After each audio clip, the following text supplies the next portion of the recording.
The sky over Hilo wasn't supposed to look like that. It was an unnatural red, thick, pulsing, like the island itself was bleeding. The sirens had begun before dawn, loud and distant, echoing through the valleys and bouncing off the ridgelines. The alerts came next, lighting up phones with a sharp tone that made the heart jolt. Mandatory evacuation. Kilauea erupting. Leave immediately. Noah stood on the porch of the small cabin he'd built with his own hands. Bare feet planted on the wooden planks, staring up at the shifting cloud of ash and gas in the distance. The air already tasted different, metallic, smoky, alive with danger. Inside, Leela was supposed to be packing. She'd run back in to grab her laptop and some clothes. Noah had already thrown essentials into 2 duffel bags: food, water, tools, IDs, a folder of his art commissions. He looked back toward the door, waiting for her voice, her footsteps, anything, but the cabin was quiet. He called out, "Leela?" No response. He stepped inside. Her room was empty. The open closet looked ransacked, but not in the panicked way. In the intentional way. A few drawers hung open. Her sandals were gone. On the counter, his phone buzzed. He grabbed it, thumb trembling. One new message. "Leela.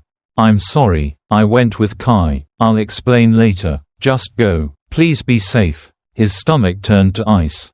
He read it again, and again. Went with Kai. The walls of the cabin seemed to close in around him. His breath hitched. He walked out the back door, trying to make sense of it. Kai, that Kai, the one who used to show up at Leela's old job yelling. The one she called, "a ghost I buried." The one who told Noah at a farmer's market, months ago, that he was just a placeholder. Noah's hands clenched. The smoke in the air now bit at his throat. There wasn't time to fall apart.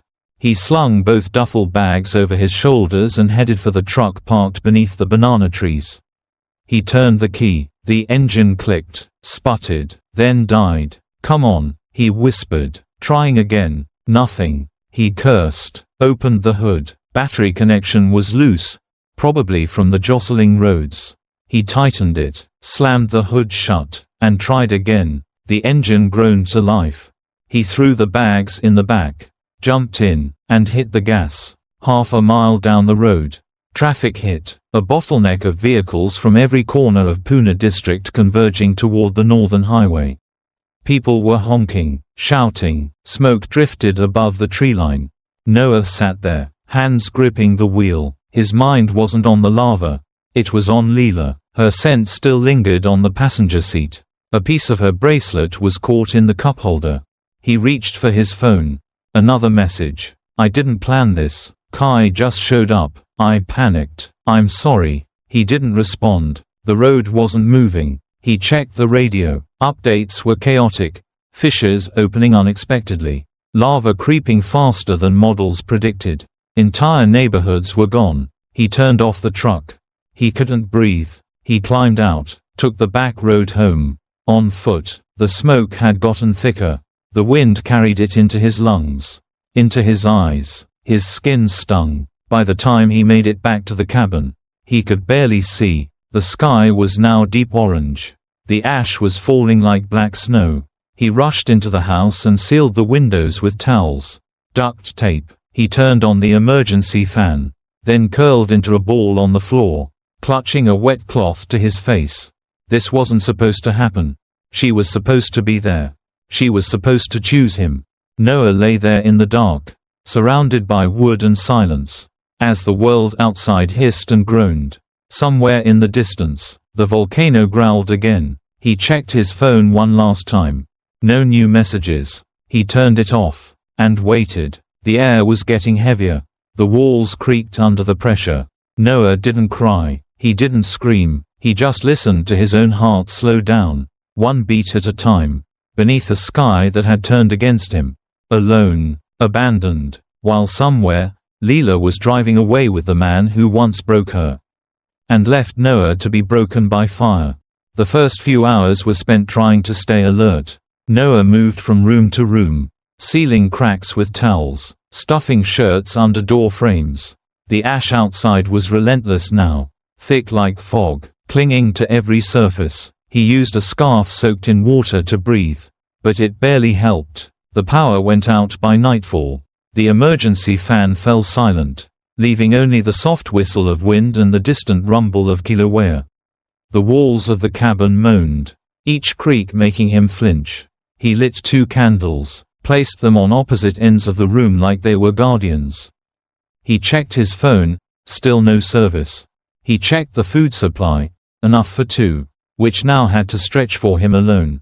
He checked the door every 30 minutes, like she might return, but she didn't, not with an apology, not with an explanation, not even with regret. As the second night approached, Noah tried to sleep, but the air was too warm, too thick. His head throbbed, his thoughts looped. Why Kai? Why now? Was this always the plan?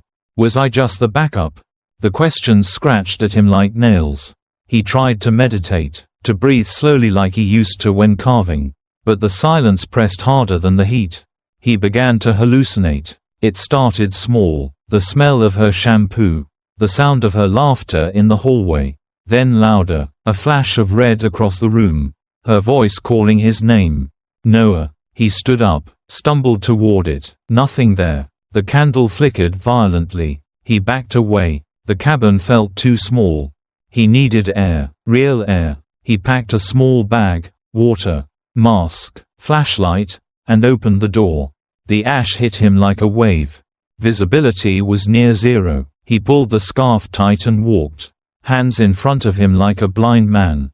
Branches cracked beneath his feet. The familiar trail to the stream behind their cabin was gone, swallowed by soot. He slipped once, caught himself, walked again, 10 feet, 20, 30. He collapsed. The air was a wall. Every breath scraped his throat. He crawled to a rock, slumped against it, closed his eyes. He saw them, Leela and Kai, laughing in a car. The windows rolled down, fresh air blowing through her hair.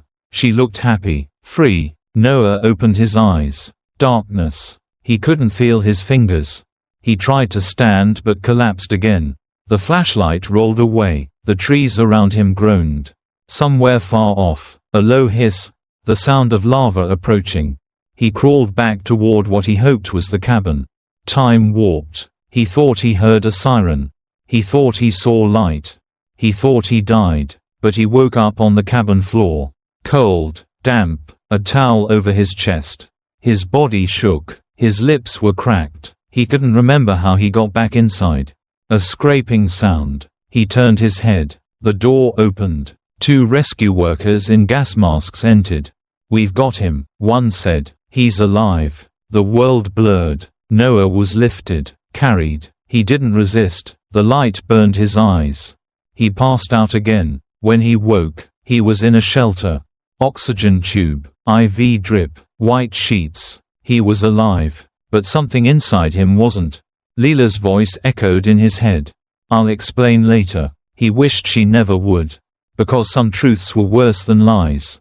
And this silence, was a fire that didn't leave scars on the skin. It buried them somewhere deeper.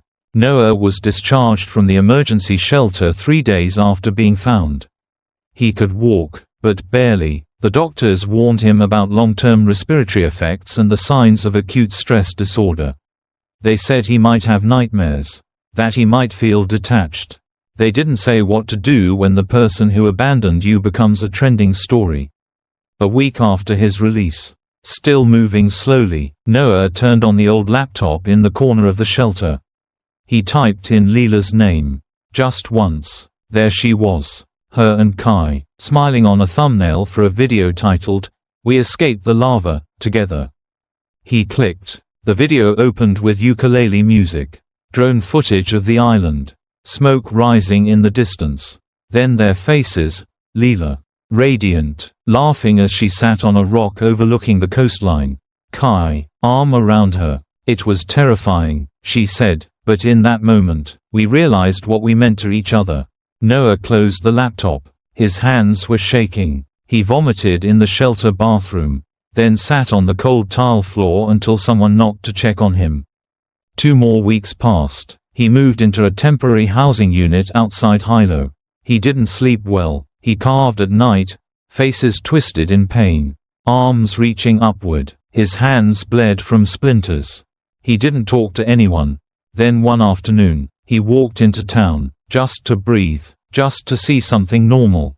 The farmer's market was bustling. Tourists everywhere, cameras out, children licking ice cream. Noah wore a hood, sunglasses. He walked slowly, aimless. Then he saw them, Leela and Kai, near a food truck, filming again. Kai was dancing badly. Leela was laughing. A young man held a gimbal-mounted camera, following them. Noah froze. His breath stopped. Everything narrowed. Leela turned. Their eyes met. She hesitated, then smiled. And that broke him. He didn't remember running, just the flash of people stepping aside. The weight of bodies trying to stop him. The sound of someone screaming. He lunged at Leela, grabbed her by the arm, shouted something he couldn't remember. Kai pushed him back. Noah punched him in the throat. Someone tackled Noah. Another person called the police. Leela was crying. Blood trickled from her lip. Kai was on the ground, coughing. Noah didn't resist. He just stood there, hands shaking, as sirens screamed in the distance. They cuffed him on the pavement. Read him his rights. Tourists filmed the whole thing. As he was led into the police car, he turned to Leela one last time. "You left me to die," he said, voice calm. She said nothing. The door slammed shut, and the last thing Noah saw before the car pulled away was a small girl holding a phone, whispering to her mother, "Is he the guy from the Volcano video?" Noah closed his eyes, and let the silence swallow him again. The courtroom was smaller than Noah expected. Just beige walls, wooden benches, and a judge who never looked up unless it was necessary. The air conditioner hummed above him like a distant storm. When his name was called, he stood with no ceremony. The charges were read: misdemeanor assault, disturbing the peace, disorderly conduct. The footage had gone viral. His face was now a meme. A man unhinged beneath a tropical sky. Half the internet called him pathetic. The other half called him a survivor. When the judge asked if he had anything to say, Noah didn't apologize. He looked ahead and said, "I wasn't betrayed by love. I was left behind like dead weight in a fire." Silence followed. He was sentenced to 12 months of court-mandated therapy and community service. No prison, just time. Time to think, to rebuild, to disappear. After his release, Noah left Hilo. No goodbye, no announcement, just gone. A few months later, people started to notice carvings showing up at coastal towns, first in Lahaina, then Hanalei, then as far as Molokai. Small wooden statues, dark, almost scorched in finish. Most featured arms outstretched, fingers reaching, mouths frozen mid-scream. One in particular drew attention, a half-buried figure, one arm clawing up from textured lava. Locals nicknamed it Ashman. Noah never signed them, but people knew there was something in the wood. A tension, a grief, a frozen heat. Some of his pieces ended up in galleries. Others were stolen. Some just vanished into the tide, left anonymously on driftwood. Someone said they saw him in a coffee shop in Waimea.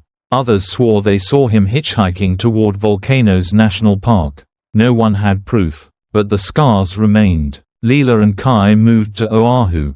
Their travel channel slowed, then vanished. One of their final videos was a tearful farewell. Leela spoke directly to the camera. "We didn't expect this much hate. We didn't mean for it to become that." She never said Noah's name. She didn't have to. Meanwhile, the carvings kept showing up. Some tourists began collecting them. Some burned them out of fear. But one stood alone on the cliffs outside Hana. A life-size sculpture of a man made of blackened koa wood. Kneeling, palms up, mouth closed. No plaque, no price. Just a man who looked like he'd seen fire, and never quite came back. Locals say, on some nights, when the wind is just right, the statue creaks, like it's breathing, like it remembers. And in that sound is the story of a man who was left behind and learned how to carve himself whole again. Noah's story ended not in vengeance. but in the quiet carvings of a man who learned to survive after being left behind. But on the island of Oahu, another tale was beginning, one not of abandonment, but of exposure. Malia planned the perfect sunset vow renewal. What she didn't plan was that her husband's secret lover would also be there. What followed wasn't just heartbreak. It was violence, trauma, and a moment that shattered everyone under the golden sky. Next, witness what happens when the truth isn't whispered, it's announced in front of everyone. In the story of Malia from Oahu,